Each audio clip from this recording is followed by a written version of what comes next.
Hello students, good morning. आज का जो मेरा टॉपिक होगा या जो वीडियो होगा बच्चों, वो होगा मेथड्स ऑफ चार्जिंग पे, कि किस तरीके से किसी न्यूट्रल बॉडी को किन किन मेथड से चार्ज किया जाता है। तो आपके लिए मैंने बोर्ड पे लिखा हुआ है 3 मेथड लिखे हुए। पहला लिखा हुआ है चार्जिंग बाय फ्रिक्शन, इसको चार्जिंग बाय रबिंग भी बोला जाता है। दूसरा है चार्जिंग बाय कंडक्शन और तीसरा है चार्जिंग बाय इंडक्शन। तो बच्चों, इस तरीके से किसी न्यूट्रल बॉडी को हम लोग 3 तरीके से जो है चार्ज करते हैं। तो आज मैं आपके साथ जो डिस्कस करना चाह रहा हूँ वो पहला जो टॉपिक है चार्जिंग बाय फ्रिक्शन या चार्जिंग बाय रबिंग से मैं आपके साथ डिस्कस करूँगा कि कोई बॉडी या न्यूट्रल बॉडी किस तरीके से रबिंग से या फ्रिक्शन से अपने आप में चार्ज होती है बच्चों। तो ध्यान से सुनिए, 1-2 फिनोमिनाज आपको मैं बताता हूँ जो आपने देखे भी होंगे कि जब हम लोग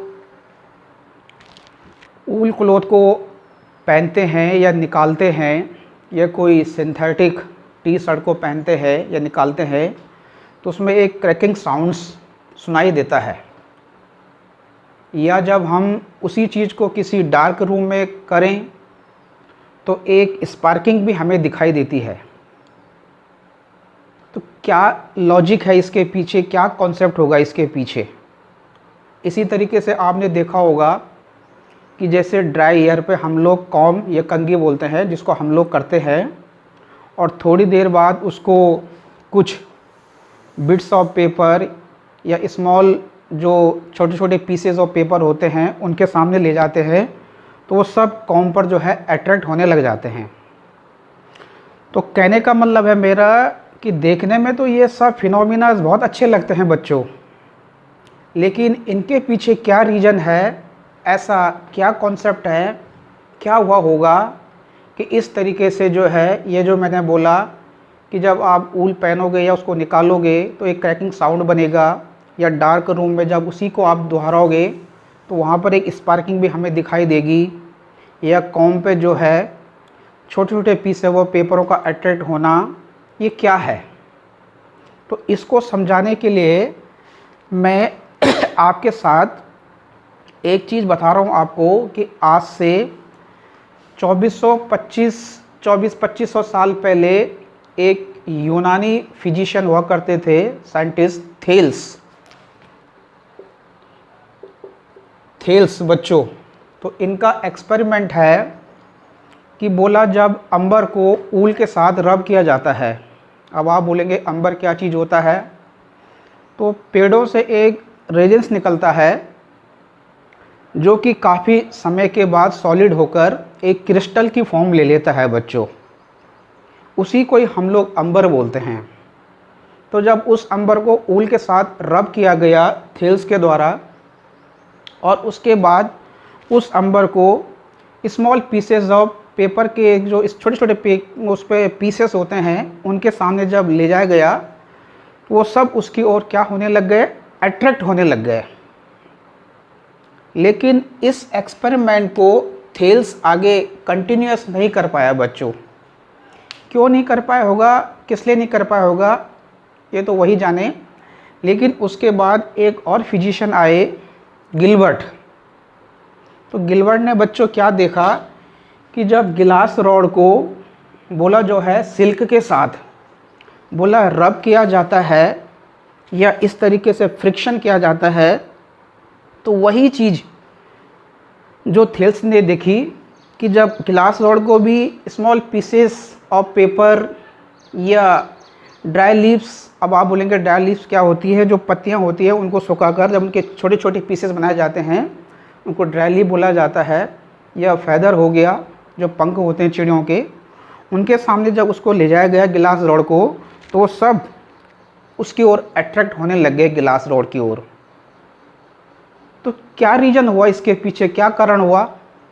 तो वहीं से पता चला कि बोला इन मटेरियल के अंदर इस तरीके से आपस में दोनों को रब करने से बोला एक प्रॉपर्टी क्या हो जाती है, डेवलप हो जाती है, जो कि अनदर मैटर ऑफ स्मॉल पार्टिकलों को अट्रैक्ट करने लग जाती है। तो इस तरीके से वहीं से पता चला कि इसी प्रॉपर्टी को हम लोग या क्या बोला गया, चार्ज बोला गया। जो प्रॉपर्टी उस गिलास रॉड में या अंबर में या एबोनाइट रॉड में डेवलप हो गई अनदर मैटर के साथ रब करने पर, तब वहाँ से गिलबर्ट ने उस मटेरियल को क्या नाम दे दिया, उस मटेरियल को नाम दे दिया कि बच्चों ये अब इलेक्ट्रीफाइड हो गया, उसको इलेक्ट्रीफाइड बोल दिया। तो वहीं से इस तरीके से इस चार्ज को खोजा गया बच्चों कि इसी प्रॉपर्टी को चार्ज बोला जाता है। अब ये जो चार्ज है बच्चों, ये कैसा है, इन मटेरियल ऑफ बॉडीज़ पर ये स्टैटिक है, ये रेस्ट में है, इसीलिए इसको हम लोग स्टैटिक चार्ज भी बोलते हैं। तो इस स्टैटिक चार्ज से जो इलेक्ट्रिसिटी बनती है, अब इलेक्ट्रिसिटी का मतलब आप ये मत समझना कि करंट बहने लग गई, क्योंकि चार्ज इस समय इन सारी चीज़ों पर जो मैंने आपके सामने गिनाए, गिलास रॉड हो गई, एबोनाइट हो गया, अंबर हो गया, और भी मैटर होंगे, सिल्क हो गया, उलन क्लॉथ हो गया, जो भी होंगे, इन पर जो ये प्रॉपर्टी डेवलप हो जाती है, तो ये जो प्रॉपर्टी ऑफ चार्ज है बच्चों, ये रेस्ट में है। तो इसी रेस्ट ऑफ चार्ज से जो इलेक्ट्रिसिटी प्रोड्यूस होती है उसी को बोला जाता है बच्चों स्टैटिक इलेक्ट्रिसिटी या फ्रैक्शनल इलेक्ट्रिसिटी। तो ये तो सारी चीज़ें बच्चों साइंटिस्टों के द्वारा किए गए एक्सपेरिमेंट थे, लेकिन साइंटिफिक लैंग्वेज में मैं अब आपको समझाता हूँ कि ऐसा क्या हुआ होगा बच्चों कि गिलास rod positive charge, silk cloth negative charge, या कोई अनदर मैटर पॉजिटिव और अनदर मैटर पे पॉजिटिव चार्ज, दूसरे पे नेगेटिव चार्ज, ये जो डेवलप हो रहा है, इसके पीछे क्या लॉजिक रहा होगा, क्या कॉन्सेप्ट रहा होगा। तो याद रखना, फ्रिक्शन में हमेशा इलेक्ट्रॉनों के ट्रांसफ़र से, ध्यान से सुनो क्या बोल रहा हूँ मैं, हमेशा फ्रिक्शन में इलेक्ट्रॉनों के ट्रांसफ़र से जो है हमेशा कोई न्यूट्रल बॉडी अपने आप में क्या होती है, चार्ज होती है बच्चों। तो साइंटिफिक लैंग्वेज में अब मैं आपको बताता हूँ कि ऐसा क्या हुआ होगा कि ये पॉजिटिव हो गया, गिलास रॉड पॉजिटिव हो गई है, सिल्क क्लॉथ नेगेटिव हो गया है। तो बच्चों लास्ट वीडियो में मैंने आपके साथ एक टॉपिक डिस्कस किया था कि जो एटॉमिक स्ट्रक्चर या स्ट्रक्चर ऑफ एटम है, किसी एटम ऑफ मटेरियल के लिए मैंने बनाया था। उसमें मैंने एक चीज़ आपके साथ डिस्कस की थी कि जो न्यूक्लियस के बाहर जो आउटर मोस्ट ऑर्बिट होती है बच्चों, इस तरीके से पिछली वीडियो में मैंने आपको समझाया था कि न्यूक्लियस के बाहर जो आउटर मोस्ट ऑर्बिट होती है, उस ऑर्बिट में जो ये इलेक्ट्रॉन्स होते हैं या एन आयन होते हैं, इन्हीं को ही वैलेंसी आयन बोला जाता है। ध्यान से सुनो, साइंटिफिक कॉन्सेप्ट क्या है वो मैं आपको बता रहा हूँ। तो जब दो बॉडी आपस में रब किए जाते हैं बच्चों, तो इस तरीके से आउटर मोस्ट ऑर्बिट में जो वैलेंसी आयन है, ये वैलेंसी आयन आसानी से इजेक्ट होने लग जाते हैं, निकलने लग जाते हैं, बाहर निकलने लग जाते हैं। अब आप पूछेंगे कि ये वैलेंसी आयन कैसे बाहर निकलते हैं, तो उसके लिए एक फंक्शन है, उसको बोला जाता है वर्क फंक्शन। अब आप बोलेंगे कि वर्क फंक्शन क्या चीज़ होता है, तो वर्क फंक्शन याद रखना वो मिनिमम अमाउंट ऑफ एनर्जी होती है किसी भी बॉडी या मैटर के लिए जिस पर या जिससे वो इलेक्ट्रॉन आसानी से जो है क्या हो जाते हैं, इजेक्ट हो जाते हैं। उसी मिनिमम अमाउंट ऑफ एनर्जी को हम लोग वर्क फंक्शन बोलते हैं। तो याद रखना, ड्यूरिंग रबिंग बाय फ्रिक्शन जो matter of substance electron loss करेगा, हमेशा उस पर कैसा चार्ज आता है बच्चों, पॉजिटिव चार्ज। और जो एटम ऑफ मैटर या बॉडी इलेक्ट्रॉन गेन करेगा, उस पर हमेशा कैसा चार्ज आता है, नेगेटिव चार्ज, क्योंकि उस पर इलेक्ट्रॉन एक्सिस होने लग जाते हैं। तो जो matter of substance electron gain करेगा या जिस पर एक्सेस ऑफ इलेक्ट्रॉन होंगे उस पर कैसा चार्ज, नेगेटिव चार्ज, और जो इलेक्ट्रॉन को लॉस करेगा उस पर कैसा चार्ज, पॉजिटिव चार्ज आने लग जाता है। अब आप सोच रहे होंगे कि ये मिनिमम अमाउंट ऑफ एनर्जी इस मैटर ऑफ बॉडी के लिए कहाँ से बनती होगी।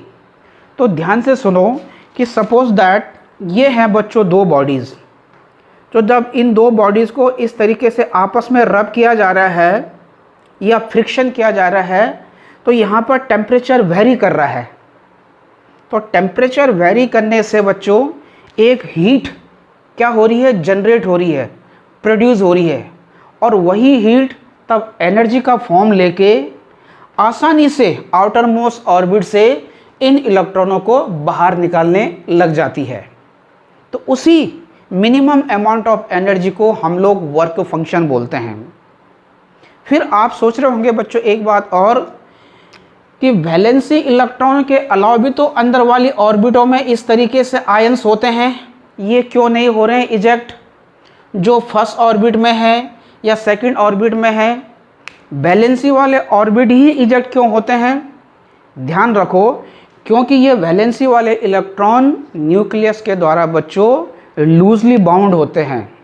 इन पर न्यूक्लियस के द्वारा जो लगने वाला फोर्स ऑफ अट्रैक्शन होता है उसकी वैल्यू मिनिमम होती है।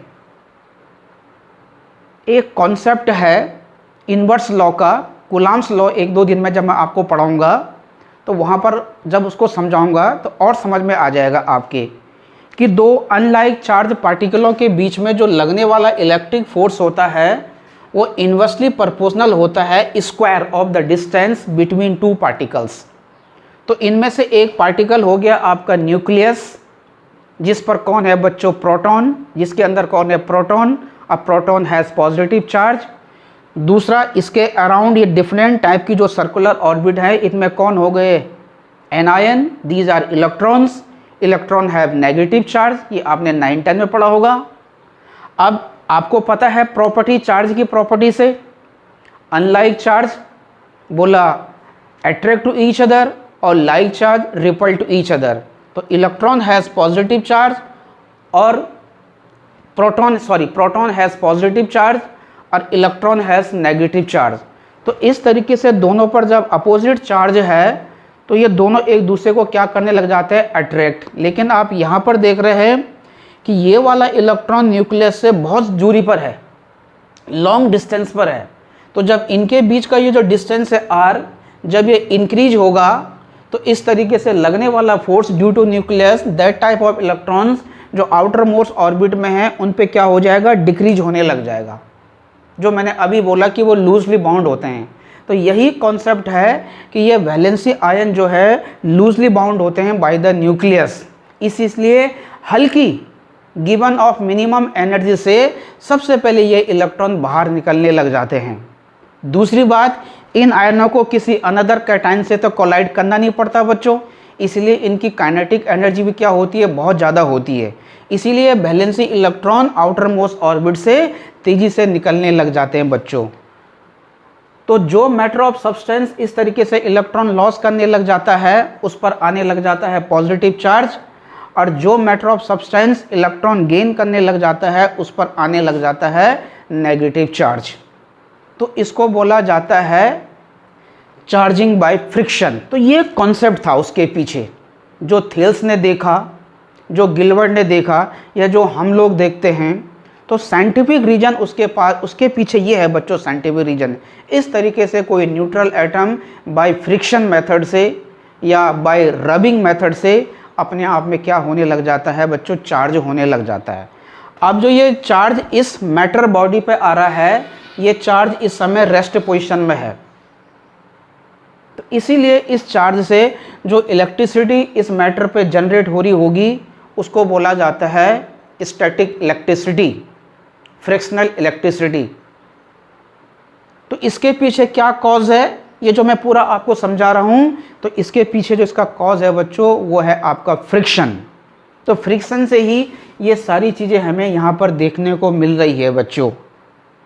तो फ्रिक्शन से याद रखना, जो ये मैटर ऑफ सब्सटेंस कभी पॉजिटिव कभी नेगेटिव हो रहा है, इस इफेक्ट को एक और नाम से कॉल किया जाता है, अमूमन आपने देखा होगा, बहुत से बुकों में मिलता है नहीं ये, इसको बोलते हैं हम लोग ट्राइबो इलेक्ट्रिक इफ़ेक्ट।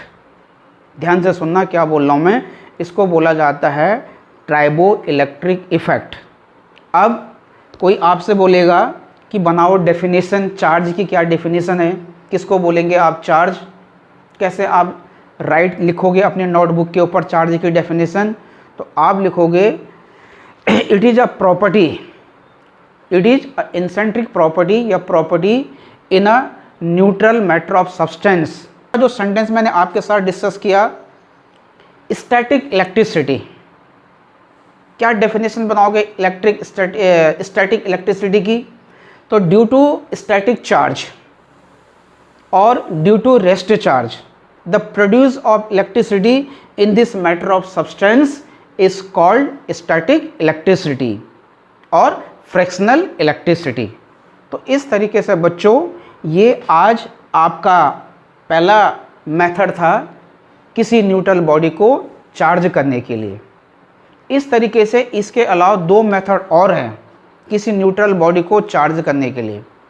एक और दूसरा जो मेथड है वो है बच्चों आपका कंडक्शन, और एक मेथड है आपका इंडक्शन। इंडक्शन में क्या होता है कि दो बॉडीज़ को आपस में फिजिकली कांटेक्ट नहीं लाया जाता है, मतलब एक चार्ज बॉडी को या एक अनचार्ज बॉडी को जब चार्ज बॉडी के सामने रखा जाता है तो किस तरीके से वो चार्ज होने लग जाती है, उसको बोला जाता है induction. Means without not physical contact या विदाउट फिजिकल कांटेक्ट, दोनों के बीच में आपने इस तरीके से दोनों को जो है कांटेक्ट में नहीं रखना है, फिर भी ये अनचार्ज बॉडी जब चार्ज बॉडी के द्वारा टोटली जो है चार्ज हो जाएगी तो उसको बोला जाता है बच्चों इंडक्शन। कंडक्शन में क्या होता है कि दो बॉडीज़ को आपस में इस तरीके से फिजिकली कांटेक्ट कराया जाता है, और दो बॉडीज़ को जब आपस में फिजिकली कांटेक्ट कराया जाता है तो जब वो चार्ज हो जाती है तो उसको बोला जाता है बच्चों कंडक्शन। तो बाय फिजिकल कांटेक्ट से जब बॉडी चार्ज होती है तो वो कहलाता है कंडक्शन, और विदाउट फिजिकल कांटेक्ट से जब बॉडी चार्ज होती है उसको बोला जाता है बच्चों इंडक्शन। और बाय रबिंग, बाय फ्रिक्शन, जब दो बॉडीज़ को आपस में रब किया जाता है तब जब उस समय जब बॉडी चार्ज हो जाती है तो उसको बोला जाता है बच्चों फ्रिक्शन या रबिंग। तो इस तरीके से तीन मेथड आपके सिलेबस में हैं किसी न्यूट्रल बॉडी को चार्ज बनाने के लिए। ये मैंने आज आपके साथ डिस्कस कर दिया बच्चों। तो आई होप जो वीडियो मैंने आज मेथड ऑफ चार्जिंग के लिए आपके सामने रखी आपको पसंद आई होगी। इसको आप ज़रूर सब्सक्राइब करें, बेल आइकन में ऑल वाला ऑप्शन को बच्चों सेलेक्ट करें, और जो टॉपिक या कोई चीज़ समझ में नहीं आई है तो कमेंट्स बॉक्स में लिखें ताकि मैं उसमें और सुधार कर सकूं। और ज़्यादा से ज़्यादा बच्चों इस वीडियो को अपने फ्रेंड सर्कल में शेयर करने का कष्ट करें बच्चों। धन्यवाद।